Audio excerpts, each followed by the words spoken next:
Good morning, Falcons. Today is Wednesday, March 22nd. I am Emma Kate Greer. And I'm Paisley Isley. Today's weather. Today we will have scattered showers with a chance of an isolated thunderstorm. There will be a high of 63 and a low of 41. Starting this evening and continuing until April 20th, hundreds of millions of Muslims around the world will observe Ramadan. The month is a time to focus on their faith and perform generous acts. Ramadan is the 9th month of the Islamic calendar, which marks important holidays and events for Muslims, people who practice Islam. During Ramadan, people fast or refrain from eating and drinking. While it's light outside, once the sun sets, families meet for big meals that may include stew, rice, dates, lentils, and more. People also have a morning meal before the sun rises. Here's a little more info about how you can be an ally to those who observe Ramadan.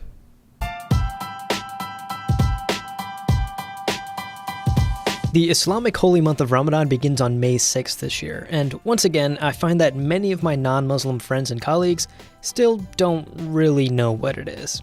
So I sat down with Anika Nawabi, Executive Director of the Muslim Community Network, to discuss the basics of Ramadan and its significance to Muslims around the world. We also addressed some common misconceptions, like how many people misunderstand the rules around fasting. Fasting works as such that we do eat, it's just that we eat at certain times of the day. We eat a morning suhoor, breakfast, before the sun rises. And this is the meal that is supposed to help us go along the entire day until the sun sets. And is every Muslim required to fast for all 30 days, no matter what? No, actually the rules around it is very lenient. It's only if you're able to do it, you should do it. However, if you aren't able to do it, you can either donate to charity.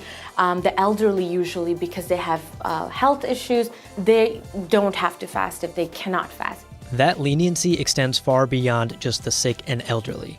Women who are pregnant or breastfeeding, people who are traveling, and young children are all exempt from fasting. And while fasting is a key part of Ramadan, there is much more to the holy month.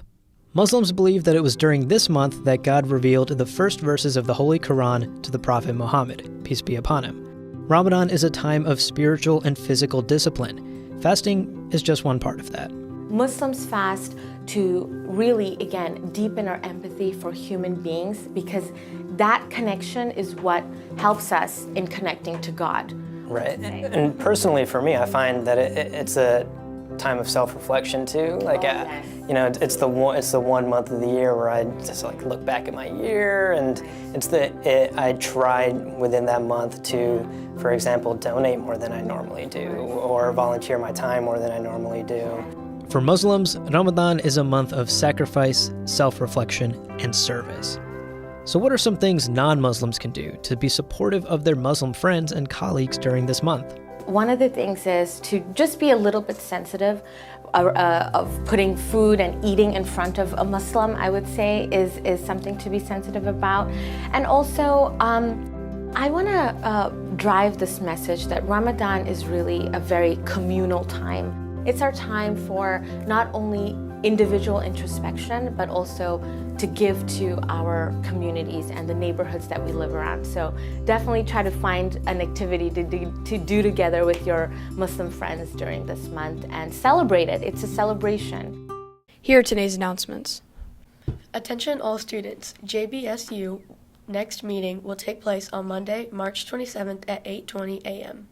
If you have any questions, feel free to reach out to Mr. Collins. Thanks. Congratulations to Ryland Berg for being named House of Liberty Student of the Month. Ryland is a natural leader and a very contentious student. Ryland comes to class every day with a positive attitude and a smile on her face.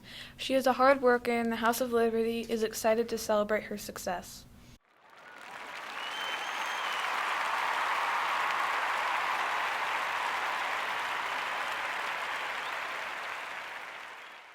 The book fair continues this week until Friday.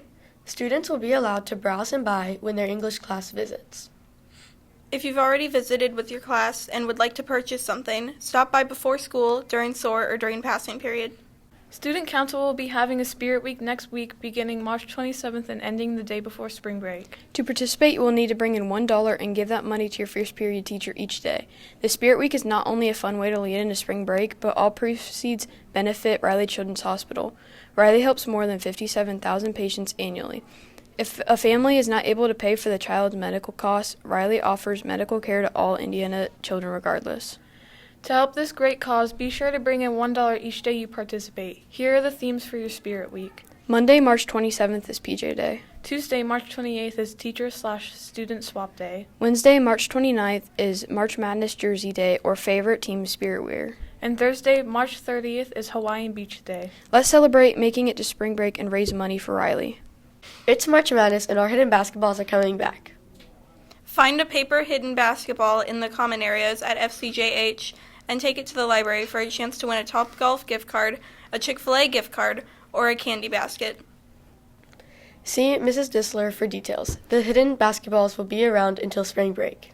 Basketballs will not be hidden in classrooms, offices, or restrooms. Thanks for tuning in, Falcons. Remember to be safe, optimistic, accountable, and respectful. Have a great day.